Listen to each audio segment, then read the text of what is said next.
Baik, ini adalah patofisiologi tumor dan juga kanker.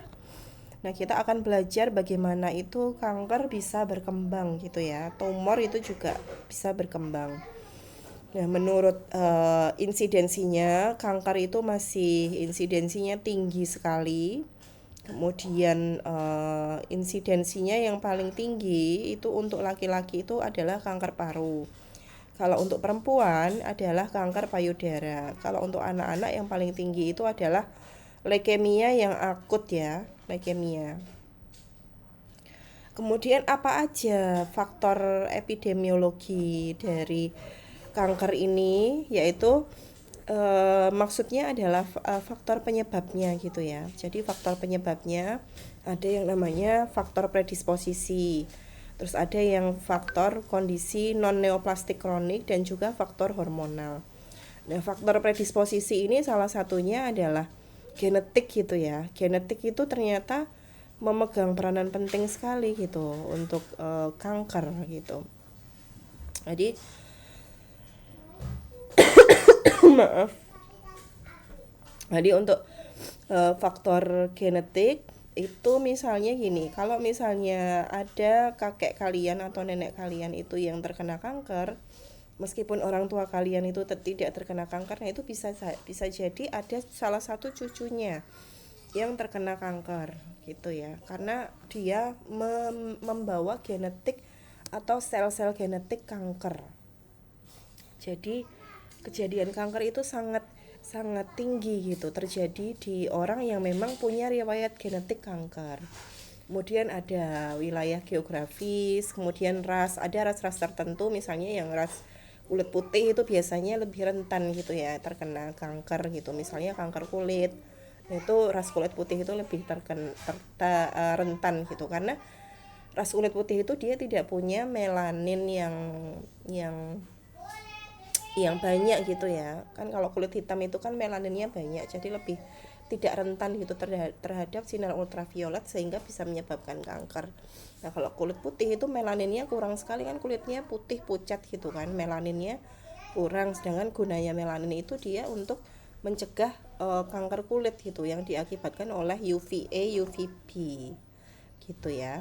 Kemudian ada juga kondisi non neoplastik kronik. Gitu. Misalnya ada tumor di situ, apa namanya, ada riwayat tumor. Nah itu juga penyebab kanker.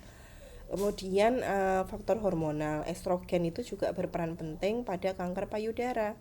Jadi kalau misalnya pada kanker payudara itu biasanya dipengaruhi oleh hormon estrogen, gitu ya.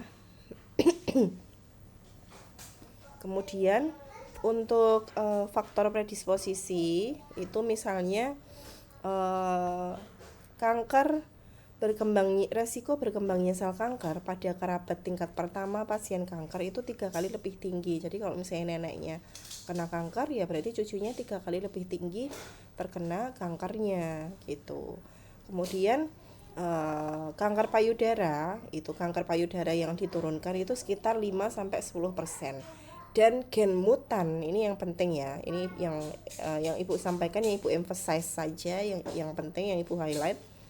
Kanker payudara itu gen pembawanya, jadi biang keroknya penyebab kanker payudara itu adalah gen mutan BRCA1 dan juga BRCA2. Nah itu yang biang kerok penyebab kanker payudara. Nah, ini misalnya apa namanya? Kalau misalnya yang rasial dan faktor geografik itu misalnya eh, apa namanya? Nah, ini misalnya pada Europeans dan juga Americans itu misalnya adalah breast cancer atau kanker payudara itu umum di orang-orang Amerika, tapi pada orang Jepang itu dia tidak umum gitu ya. Kemudian ada yang namanya Cina gitu, etnis Cina. Etnis Cina itu dia bisa mengalami kanker nasofaringeal gitu ya. Bisa mengalami kanker nasofaringeal dan ada gen gitu yang menyebabkan nasofaringeal. Tapi kalau pada India, orang India itu biasanya kankernya yang tinggi itu adalah kanker kerongkongan, tenggorokan, dan juga kanker payudara juga, dan juga kanker liver atau kanker hati. Nah, selain itu faktor predisposisi yang environmental yang diakibatkan oleh karena pengaruh lingkungan.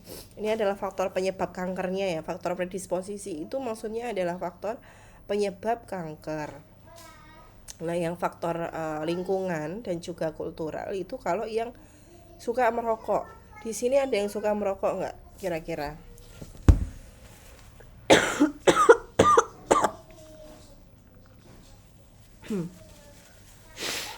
Maaf. Ada yang suka merokok nggak kira-kira?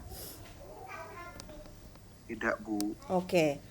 Kalau Ibu sarankan, kalian kan mahasiswa kesehatan ya, terutama yang laki-laki dan perempuan.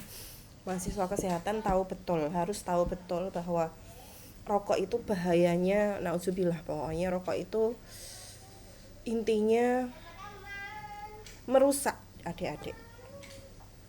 Jangan sekali-sekali mendekati rokok karena dia merusak sekali, merusak organ paru, merusak jantung, hipertensi, resiko penyakit itu mengintai.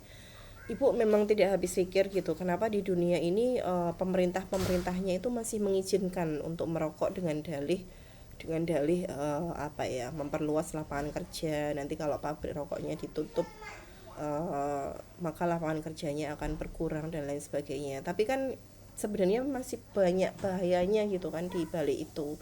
Tapi entah kenapa, mungkin pajak dari rokok itu masih tinggi sehingga pemerintah masih belum berani menutup gitu ya, belum berani melarang merokok. Padahal merokok itu, wah, kalau bisa yang cowok cewek ini di sini jangan sekali-sekali mendekati rokok karena resiko kanker itu, resiko jantung, resiko penyakit saluran pernafasan itu siap-siap mengintai. Jadi jauhi rokok ya sebagai mahasiswa kesehatan. Kemudian penyebab kanker itu juga ada yang konsumsi alkohol dan juga tobacco gitu ya. Itu bisa beresiko terhadap penyakit kanker juga. Kemudian kanker serviks. Nah, kanker serviks itu adalah kanker leher rahim ya.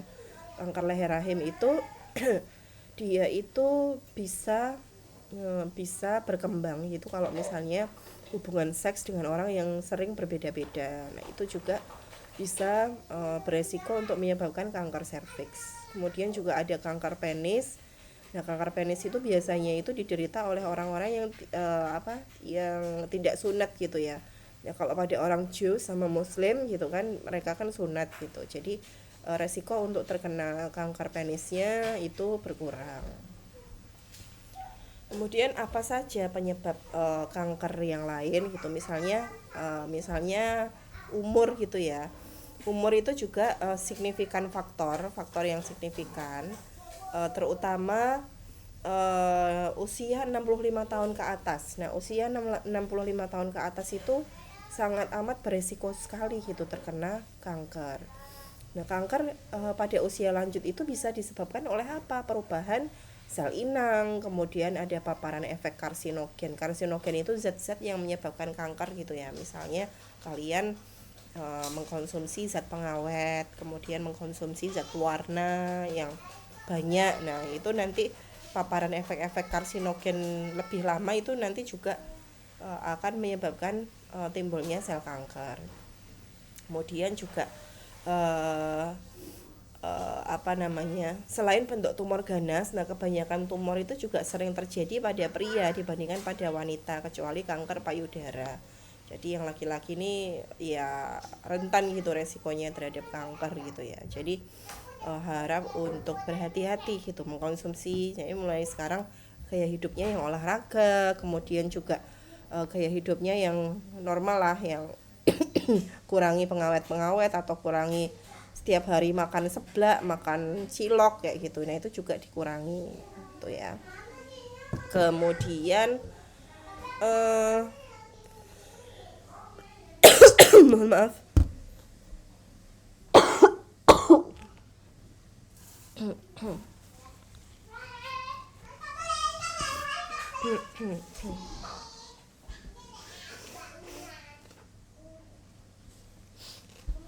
Oke. Kemudian ada yang namanya chronic non-neoplastic atau premalignant condition. Nah, itu juga menjadi faktor penyebab dari timbulnya kanker ganas gitu ya. Jadi ada yang namanya karsinoma in situ. Nah, karsinoma in situ itu maksudnya adalah keganasannya itu bisa ditemukan di epitel gitu. Di epitel itu misalnya kalau rahim itu kan ada epitel lah, rahim atau sel selaput rahim. Nah, itu nanti kalau misalnya ada tumor di situ itu bisa beresiko untuk menimbulkan sel kanker gitu ya.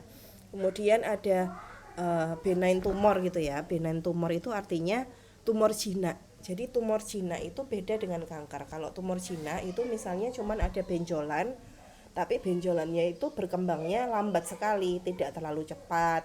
Kemudian juga tidak metastasis atau tidak tumornya itu tidak berjalan-jalan ke seluruh tubuh. Nah, itu namanya tumor jinak gitu ya. Kemudian benjolannya ya bertahun-tahun ya segitu-segitu aja.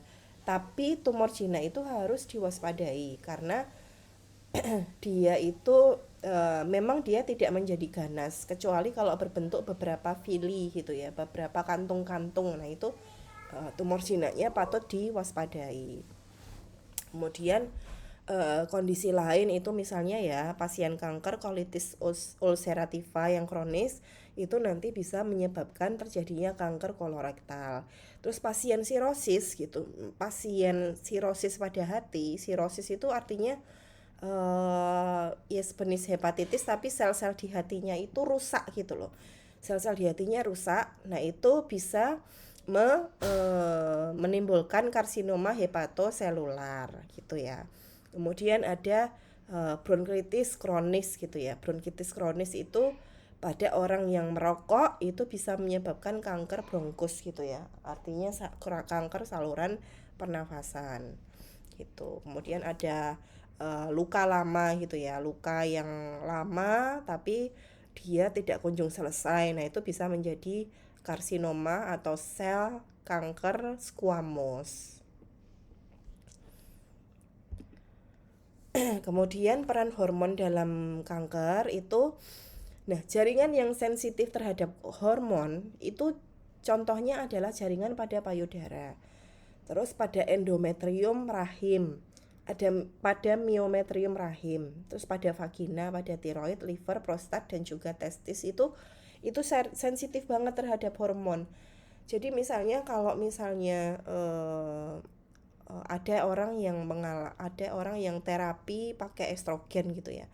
Terapi pakai estrogen, hormon estrogen itu nanti bisa meningkatkan resiko terjadinya kanker endometrial gitu. Kemudian ada yang pakai KB lama gitu, KB oral gitu ya. Nah, itu juga meningkatkan resiko kanker payudara juga.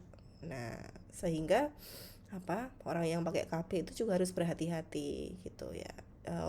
Rajin-rajin cek payudaranya seperti apa. Kemudian juga ada yang anabolic steroids gitu ya. Ada yang anabolic steroids itu nanti hormon anabolic steroidsnya itu bisa meningkatkan resiko berkembangnya tumor yang ganas gitu atau kanker. Tumor ganas itu namanya juga kanker. Kemudian ada sekarang kita mau belajar karsinogenesis. Karsinogenesis itu apa? Karsinogenesis itu proses terjadinya kanker itu seperti apa. Nah, di sini kalian bisa lihat ini kursornya terlihat gerak-gerak nggak, Dek? Oke. Di sini kalau sel normal itu adalah seperti ini ya. Ini adalah sel normal. Tapi kalau yang namanya kanker itu nanti dia selnya berubah menjadi abnormal. Berkembangnya jaringannya cepat sekali, menumpuk. Nah, itu nanti pembentukannya juga cepat. Ini namanya sel kanker. Nah, ini menjadi sel kanker. Yang menyebabkan kanker apa? Yaitu bisa terjadi dari genetiknya, yaitu perubahan apa? Perubahan DNA.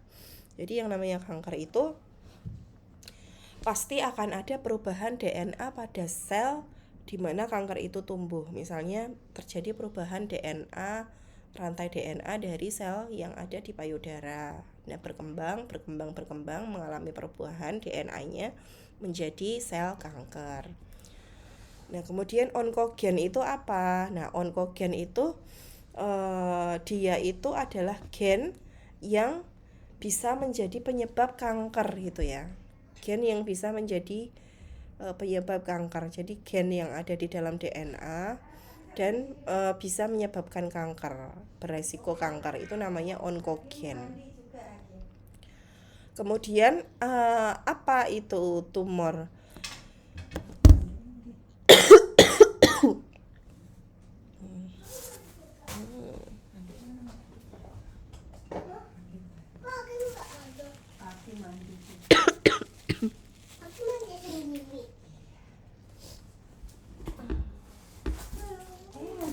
Maaf ya Dek ya.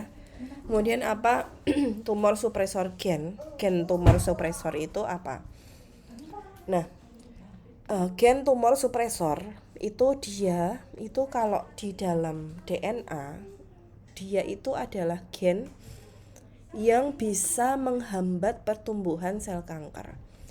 Beda kebalikannya dari onkogen. Onkogen itu adalah gen yang dia itu bisa menjadi sel dalam jaringan kita, DNA-nya itu bisa terpicu untuk mengalami perubahan menjadi sel kanker. Tapi kalau misalnya tumor supresor gen itu adalah sebaliknya. Dia yang gen yang bisa menghambat pertumbuhan sel kanker. Jadi bedanya onkogen, jadi kalau orang-orang yang mempunyai riwayat kanker itu berarti onkogennya itu bisa jadi berlebih. Tapi tumor supresor gennya kurang. Nah, kalau orang yang tidak kena kanker atau orang yang sehat terhindar dari kanker berarti supresor gennya atau gen penghambat kankernya itu jumlahnya lebih banyak gitu ya. Jumlahnya lebih banyak sehingga ketika ada DNA yang berubah menjadi sel kanker sedikit aja, itu nanti tumor supresor gennya bekerja. Jadi karena dia banyak. Nah, ini adalah contoh tumor, lingkungan tumor itu biasanya terdiri dari ini ya, sel dendrit, kemudian ada regulatory T cell, ada fibroblast. Ini sel-sel kanker ini adalah ini sel-sel kanker. Kemudian ada yang namanya natural killer cell, ada macrophage cell, ada myeloid cell. Ini di sini ya. Ini adalah apa? Isinya biasanya isi tumornya itu adalah terdiri dari ini. Nah, bagaimana sistem imun itu nanti berinteraksi dengan kanker. Jadi di dalam tubuh kita itu kan orang yang sistem imunnya sehat itu begitu sel kankernya itu berkembang sedikit, maka sel imunnya itu akan memerangi atau memfagositosis sel kankernya. Tapi kalau misalnya pada orang yang kanker itu sel imunnya itu sudah tidak bisa sudah tidak terlalu kuat gitu ya. Sudah tidak terlalu kuat sehingga bisa sehingga pada orang yang terkena kanker itu sel imunnya karena lemah sehingga jaringan kankernya itu bisa lebih berkembang lagi gitu ya. Nah, ini sel imunnya. Nah, sel imun itu kalau misalnya pada orang normal itu nanti orang normal yang sehat itu begitu ada sel kanker muncul, maka sistem imunnya yang masih bagus itu segera menyerang sel kankernya sehingga tidak terjadi kanker. Tapi kalau pada orang yang tidak sehat atau orang yang rentan terkena kanker itu sel imunnya lemah. Jadi begitu ada pertumbuhan sel kanker yang abnormal terus menerus, nah sistem imunnya itu tidak bisa memakan sel kankernya gitu. Jadi itulah kenapa orang-orang yang sel kanker itu ya dianggap sistem imunnya lemah karena sistem imunnya tidak bisa memfagositosis atau memakan sel kankernya itu tadi. Nah, yang menyebabkan perubahan dari genetik itu macam-macam gitu ya. Perubahan genetik dari sel kanker gitu. Itu misalnya merokok itu memicu sel kanker. Terus kemudian genetik keturunan itu juga bisa memicu sel kanker. Adanya virus juga bisa memicu sel kanker. adanya chemicals yang parfum yang kalian hirup itu juga bisa gitu berpotensi menimbulkan sel kanker. Jadi jangan sampai kalau pakai parfum itu berlebihan ya. Cuman kalau occasionally, kalau benar-benar butuh dan penting aja baru pakai parfum, karena dia pada orang-orang tertentu yang sensitif itu bisa mengakibatkan terjadinya sel kanker. Kemudian radiasi ultraviolet itu juga bisa menyebabkan terjadinya sel kanker. Kemudian bagaimana umur itu nanti bisa menyebabkan sel kanker. Nah, pada umur itu perubahan DNA-nya pada umur yang lebih tua itu perubahan DNA-nya itu juga semakin tinggi gitu ya, juga semakin cepat. Kalau pada anak itu masih, kecuali leukemia yang keturunan, nah itu pada anak itu DNA-nya ya masih normal-normal aja. Tapi kalau pada usia lanjut, nah itu biasanya sistem imunnya sudah mulai menurun, perubahan DNA-nya juga semakin banyak, sehingga pada usia lanjut itu yang lebih rentan gitu terkena kanker. Nah, metastasis itu apa? Nah, pada tumor yang tumor jinak itu sel tumornya itu dia tinggalnya di situ-situ aja, di benjolan itu aja, tidak menyebar. Tapi kalau tumornya sudah menjadi ganas atau sudah menjadi kanker, itu sel tumornya itu bisa menyebar. Misalnya sel tumornya ada di payudara sedikit gitu ya. Nah, itu nanti akan kalau misalnya sel tumornya itu menjadi ganas, dia akan metastasis. Dalam artian apa? Metastasisnya sel tumornya itu akan lepas, kemudian masuk aliran darah. Nah, dia akan bertumbuh di organ-organ yang lain, misalnya di organ tenggorokan, kemudian di organ paru, kemudian di organ ginjal. Nah, seperti itu. Nah, itu artinya kankernya itu sudah metastasis atau menyebar. Ketika sel tumor yang jinak itu menyebar, maka dia akan menjadi sel kanker. Nah, ini ya, misalnya ini sel primernya misalnya di usus halus gitu ya. Dan nanti kalau yang namanya metastasis, nanti sel tumornya itu nanti akan menyebar lewat pembuluh darah, kemudian akan metastasis ke hati, kemudian bisa juga metastasis ke paru-paru. Nah, itu artinya adalah metastasis ya. Metastasis itu artinya sel kankernya sudah menyebar ke organ-organ lain di tubuh gitu. Nah, ini patogenesis dari kanker itu kalau normal seperti ini, kemudian mengalami hiperplasia, mengalami displasia. Nah, ini selnya masih dikit. Terus mengalami hiperplasia itu maksudnya perkembangannya itu banyak, kemudian displasia itu nanti dia bertumbuh. Nah, nanti sel kankernya nanti makin bertumbuh-tumbuh. Itu. Jadi kalau yang namanya kanker itu selnya itu makin banyak, bisa jadi keluar metastasis lewat pembuluh darah, kemudian manggrong atau menempati organ lain. Lalu patogenesis dari kanker itu misalnya ada yang namanya sarkoma dari jaringan lunak gitu ya. Sarkoma atau kanker dari jaringan lunak itu misalnya dia lewat pembuluh darah, kemudian lewat pembuluh limfa, kemudian ada yang di nerves gitu ya, ada yang di saraf, terus ada yang di muscle, tendon. Nah, itu adalah namanya sarkoma jaringan lunak. Nah, kalau kolon karsinoma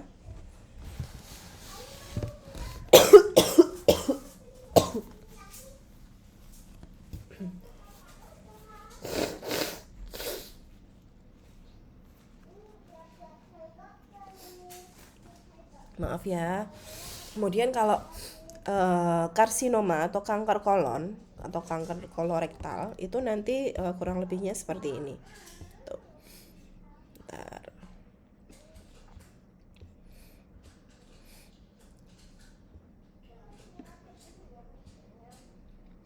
Nah, jadi ada ada basa lamina gitu ya, ada basa lamina, kemudian ada satu single cell kanker itu nanti dia akan berkembang sampai banyak seperti ini menjadi small adenoma, kemudian menjadi adenoma yang intermediate, kemudian ada adenoma yang besar, kemudian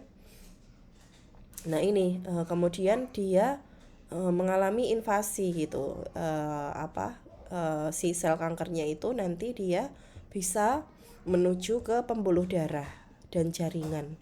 Nah ini kalau kanker kolon atau kanker usus besar itu terjadi, itu kalau dia sudah metastasis ke pembuluh darah, lewat pembuluh darah ke organ yang lain.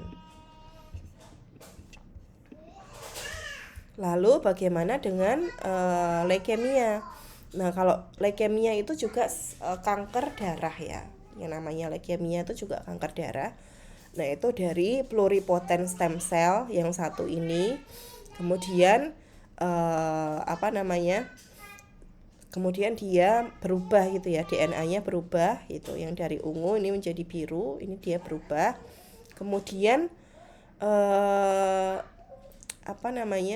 yang namanya sel darah itu nanti bisa matang menjadi retikulosit dan bisa menjadi eritrosit. Tapi yang namanya sel kanker itu, nanti dia bisa mengeblok proses dari pluripotent stem cell ini menjadi retikulosit, sehingga dari sini itu pada leukemia itu satu sel stem cell ini itu dia bisa berdiferensiasi, bisa membelah itu menjadi banyak sel. Nah, itu yang terjadi pada leukemia itu ya. Jadi pada leukemia itu dari pluripotent stem cell-nya itu nanti berkembang lebih banyak lagi, kemudian melewati pembuluh darah, kemudian bisa menyebabkan gejala-gejala leukemia. Nah, kemudian penyebab atau patogenesis dari kanker itu mekanismenya ada yang namanya 3 tipe karsinogen gitu ya. Ada 3 tipe karsinogen. Karsinogen itu apa? Karsinogen itu zat yang bisa menyebabkan kanker. Misalnya apa? Misalnya zat kimia gitu ya. Zat kimia misalnya chemical gitu. Zat kimia itu ada yang bisa menyebabkan kanker. Terus ada radiasi dari ultraviolet radiation. Nah, itu biasanya menyebabkan kanker kulit ya. Kemudian ada infeksi dari virus. Misalnya ada hepatitis B virus ini yang menjadi penyebab kanker hati. Terus ada Epstein-Barr virus. Epstein-Barr itu juga bisa menyebabkan macam-macam ya kankernya. Kemudian ada yang namanya human T-cell leukemia, itu bisa menyebabkan virus ini bisa menyebabkan kanker darah. Dan ada virus DNA dan juga ada papillomavirus human gitu. Ini juga bisa menyebabkan kanker serviks atau leher serviks biasanya. Nah, apa saja tahapan dari chemical carcinogenesis atau mutagens? Ada 2 tahapan terjadinya kanker yang disebabkan oleh zat-zat kimia, misalnya parfum gitu ya. Parfum atau misalnya ini yang bahan-bahan yang mengandung ini nitrogen mustard, bischloromethyl ether, ada benzyl klorida, ada epoksida yang terdapat pada senyawa luar atau pada senyawa yang terkandung dalam makanan. Nah, ini ada yang namanya tahap inisiasi. Nah, tahap inisiasi itu adalah di mana kankernya itu menyebabkan kerusakan DNA. Kemudian ada yang namanya promotion atau proliferasi. Nah, proliferasi itu selnya itu bertumbuh atau mengalami proliferasi gitu ya. Pokoknya intinya sel kankernya itu bertumbuh dan bertumbuh terus gitu ya. Kemudian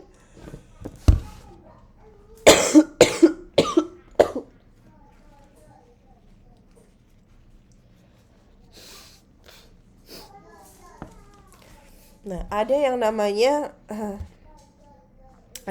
mutagen gitu ya. Mutagen. Nah, ini contohnya zat-zat kimia yang bisa menyebabkan sel kanker. Ada yang namanya rokok. Kemudian rokok itu bisa menyebabkan kanker paru. Ada yang namanya jamur Aspergillus flavus. Itu bisa menyebabkan kanker liver. ada yang namanya ini aromatic amin dan azodus, itu dia menyebabkan kanker bladder gitu ya, kanker saluran apa ya namanya, bladder itu artinya, sebentar ibu kok agak lupa. Bladder itu saluran kemih ya, pokoknya di saluran kemih, dan juga menyebabkan kanker di hati. Nitrosamin itu juga bisa menyebabkan kanker ginjal, kemudian kanker usus, kanker gastrointestinal, kemudian metals. Metals itu mungkin yang terdapat dalam makanan atau yang terdapat dalam zat-zat yang berhubungan dengan kulit kalian. Itu ada nikel, ada Pb, Cd, kadmium, ada kromium, ada Be, macam-macam gitu ya. Nah, apa saja faktor yang memicu terjadinya karsinogenesis? Yaitu adalah status hormonal gitu ya, status hormonal dan jenis kelamin. Misalnya kehamilan itu dikaitkan dengan penurunan insiden kanker payudara, endometrium, dan juga ovarium. Nah, wanita yang melahirkan anak pada usia dini itu memiliki resiko yang lebih rendah daripada wanita yang melahirkan anak pada usia yang sudah lanjut untuk kanker payudara, endometrium, dan juga ovarium. Kemudian menopause dini gitu ya, menarche dini dan menopause terlambat, dan usia kehamilan pertama yang lebih tua, itu semuanya bisa meningkatkan resiko kanker payudara. Jadi yang menopause-nya terlambat atau yang menopause-nya dini itu bisa meningkatkan resiko kanker payudara. Kemudian ada diet yaitu diet rendah protein, itu akan menurunkan aktivitas hepatik dan juga menurunkan kepekaan terhadap hepatokarsinogen. Jadi obesitas itu juga bisa dikaitkan dengan peningkatan jumlah tumor. Jadi hati-hati kalau BMI kalian sudah lebih dari normal, nah itu nanti bisa menyebabkan terjadinya kanker. Yang kedua, bagaimana proses dari physical carcinogenesis atau zat-zat fisikal gitu ya yang bisa menyebabkan tumbuhnya sel kanker. Ada yang namanya radiation physical, radiasi gitu ya. Radiasi itu bisa disebabkan oleh sinar ultraviolet dan juga ionizing radiation. Nah, kalau kalian sering-sering diradiasi, nah itu bisa beresiko menyebabkan kanker. Terus kalau misalnya kalian keluar rumah itu tanpa menggunakan sunscreen, nah itu juga beresiko terkena kanker kulit. Jadi jangan lupakan, baik wanita maupun laki-laki, mahasiswa perempuan, mahasiswa laki-laki itu menggunakan sunscreen gitu ya, agar tidak terkena sel-sel kanker. Nah, kemudian ini tumor itu ada macam-macam gitu ya, ada macam-macam. Nah, itu misalnya yang menjadi penyebabnya itu adalah ini tumor otak. Terus kemudian kalau tumor tiroid itu bisa disebabkan oleh thymic radiation. Jadi radiation thymic, jadi sinar radiasi. Terus ada misalnya kanker payudara. Nah, kanker payudara itu nanti itu bisa saja disebabkan oleh ini ya, apa ini namanya, atom waduh kurang jelas, itu nanti bisa disebabkan oleh radiasi juga gitu ya, radiasi lokal itu juga bisa menyebabkan sel apa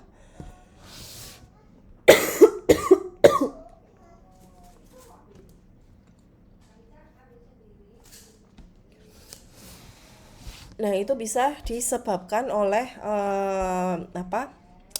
penyinaran juga. Kemudian kalau kanker payudara, nah kanker payudara itu juga bisa disebabkan oleh uranium gitu ya, atau misalnya rokok gitu.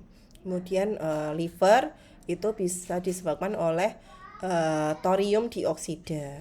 Ini yang fisik ya, yang fisik.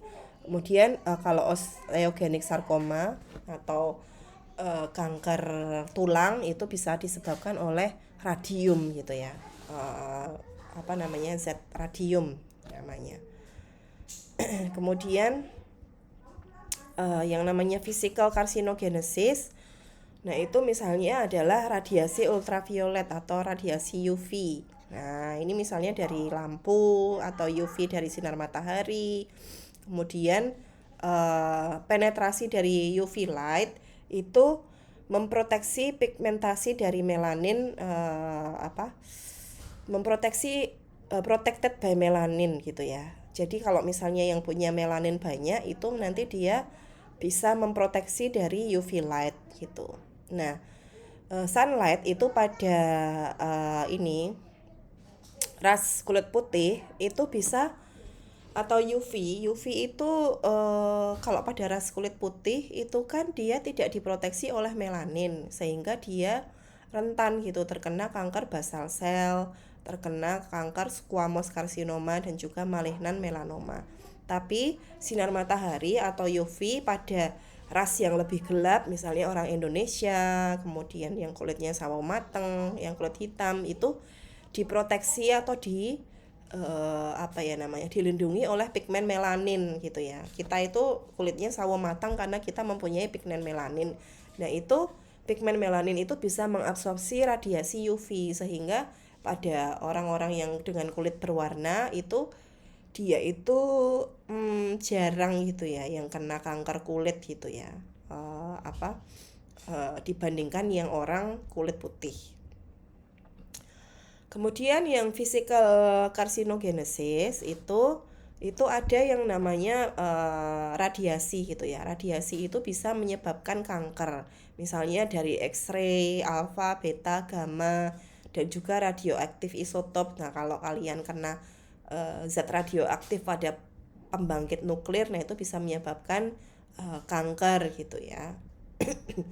Nah, itu misalnya ini ya, kalau neoplastik itu ada leukemia itu di daerah sini, tiroid juga di sini, kanker payudara, kanker kulit, kanker paru-paru itu bisa juga disebabkan karena radiasi.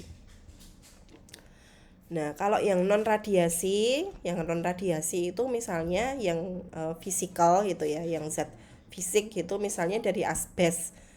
Asbes itu biasanya digunakan untuk membuat artikel tahan api. Jadi misalnya kalau kalian bekerja di tambang atau misalnya perusahaan yang pabrik yang membuat asbes, nah itu nanti bahayanya dengan menginhalasi atau menghirup asbestosnya itu bisa menyebabkan kanker paru-paru.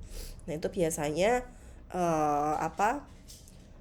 pekerja tambang gitu ya, pekerja tambang sama pekerja pabrik itu yang biasanya berisiko untuk terpapar asbestos dan bisa beresiko terkena kanker paru-paru.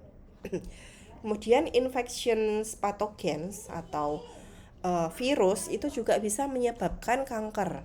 Nah, virus itu misalnya ada RNA retrovirus, ada human papilloma virus, itu bisa menyebabkan kanker serviks atau kanker rahim atau leher rahim. Nah, kalau virus hepatitis B dan virus hepatitis C itu bisa menyebabkan kanker di hati. Nah, kalau misalnya Epstein-Barr virus itu nanti bisa menyebabkan kanker limfoma dan juga kanker nasofaringeal. Nah, ini tolong dihafalkan juga dan diperhatikan ya, karena nanti biasanya keluar juga di ujian. Kemudian infeksi bakteri itu juga bisa menyebabkan kanker, misalnya bakteria Helicobacter pylori itu juga bisa menyebabkan kanker lambung. Kemudian kalau jamur itu juga bisa menyebabkan ada yang namanya Aspergillus flavus itu bisa menyebabkan kanker hati. Kemudian ada yang namanya psikotoma, kemudian ada clonorsis sinensis itu juga bisa menyebabkan kanker tergantung organ di mana parasit itu berada. Nah, kalau kanker payudara ini tadi sudah Ibu terangkan ya. Nah, kalau kanker payudara itu nanti bisa menyebabkan kanker payudara. Jadi kankernya itu berkembang di payudara dan gen penyebab kanker payudaranya itu adalah gen BRCA1 dan gen BRCA2.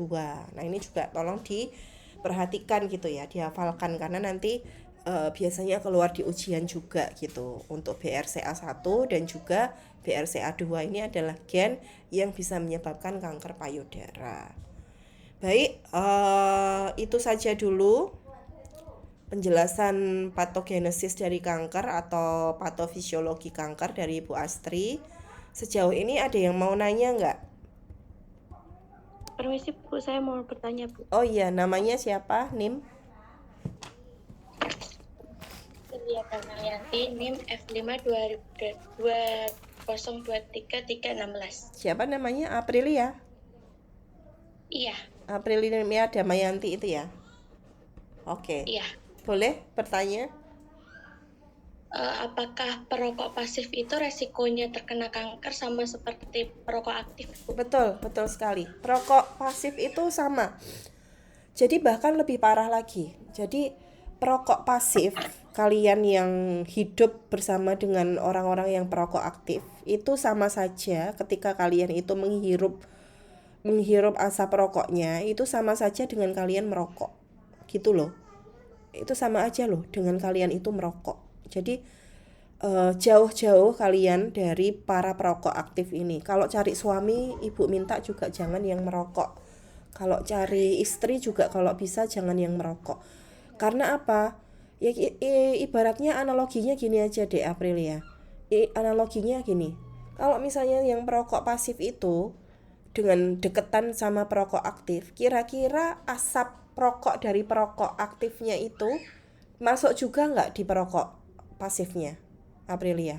Secara logika aja. Masuk. Masuk juga kan? Ketika masuk, maka dia juga sudah memasukkan zat kimia di dalam paru-parunya. Sehingga apa? Resikonya sama.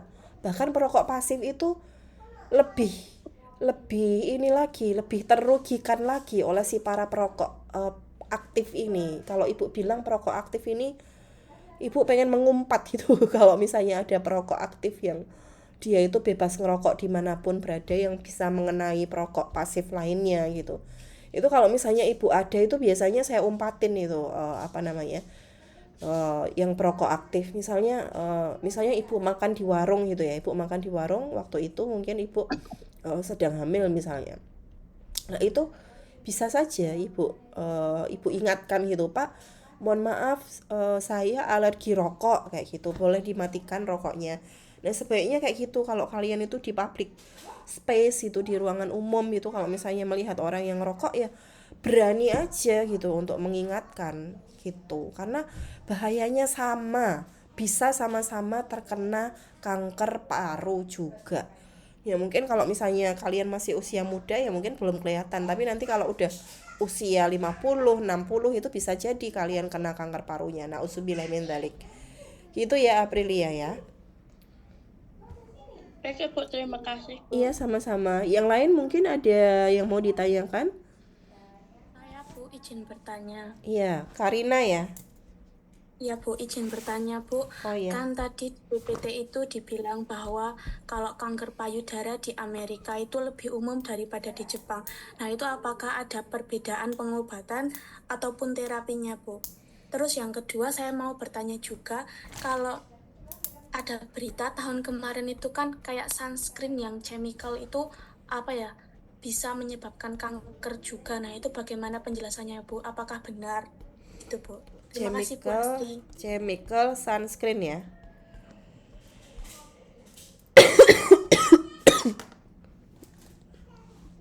Baik. Terima kasih Karina Trisnawati atas pertanyaannya. Jadi kalau tadi di slide itu yang orang mana tadi? Nah, jadi yang breast cancer ya, maksudnya breast cancer itu lebih umum di orang Amerika tapi uncommon di Japanese. Nah itu mungkin uh, itu berbeda gitu ya. Kalau orang Amerika tuh kan konsumsinya itu lebih ke fast food gitu ya. Misalnya burger, McD, kemudian juga daging-dagingan, kemudian juga pizza, junk food semuanya gitu. Tapi kalau tapi kalau orang Jepang itu dia kan konsumsinya kan ikan mentah, kemudian ikan yang udah masak atau daging yang sudah masak atau lebih banyak sayur-sayurannya. Seperti itu. Jadi itulah yang mendasari kenapa orang-orang Amerika itu lebih mudah terkena kanker payudara karena dia lebih banyak makan daging yang banyak mengandung estrogen. Kalau orang Jepang itu lebih minimal gitu makan estrogennya. Dan perbedaan pengobatannya kan tadi ditanyain perbedaan pengobatannya apakah sama atau berbeda. Jelas kalau kanker payudara yang di Amerika ya dia mempunyai pengobatan sendiri, ada yang sama, ada yang berbeda. Jadi guideline-nya itu sama. Jadi guideline untuk pengobatan kanker payudaranya itu sama. Tapi di Jepang itu nanti mungkin dia mempunyai teknologi yang berbeda juga gitu untuk pengobatan kanker payudaranya. Untuk yang chemical sunscreen kan ada dua, yang chemical sunscreen, ada yang physical sunscreen. Kalau chemical sunscreen itu memang ada beberapa yang bisa menyebabkan kanker atau karsinogenik.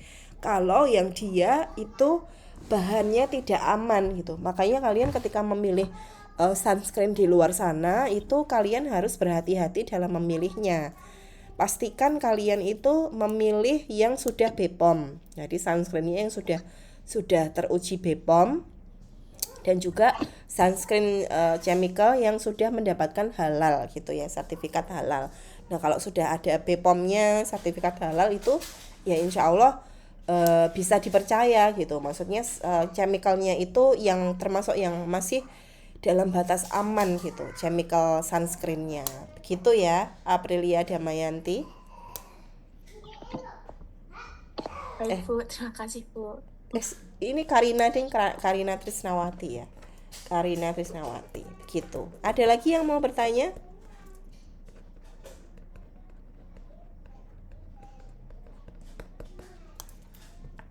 Ibu hitung sampai 5. 1 2 3 4 5.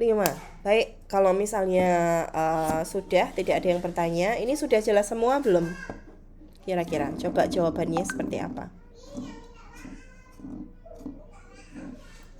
Sudah jelas adik-adik? Sudah Bu. Oke. Kalau sudah mungkin tanpa berlama-lama karena ibu juga baru sakit juga, jadi tidak bisa berlama-lama juga. Mohon maaf, nanti kalau ada pertanyaan lanjutan bisa disampaikan di grup WhatsApp ya. Baik, kalau tadi dibuka dengan doa, kita tutup dengan doa pula. Berdoa dipersilahkan.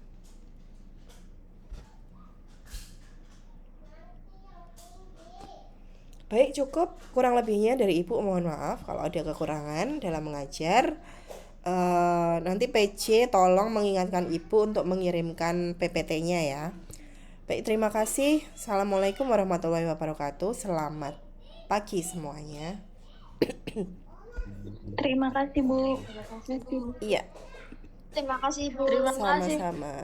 Ibu izin live ya. Terima kasih. Iya Bu.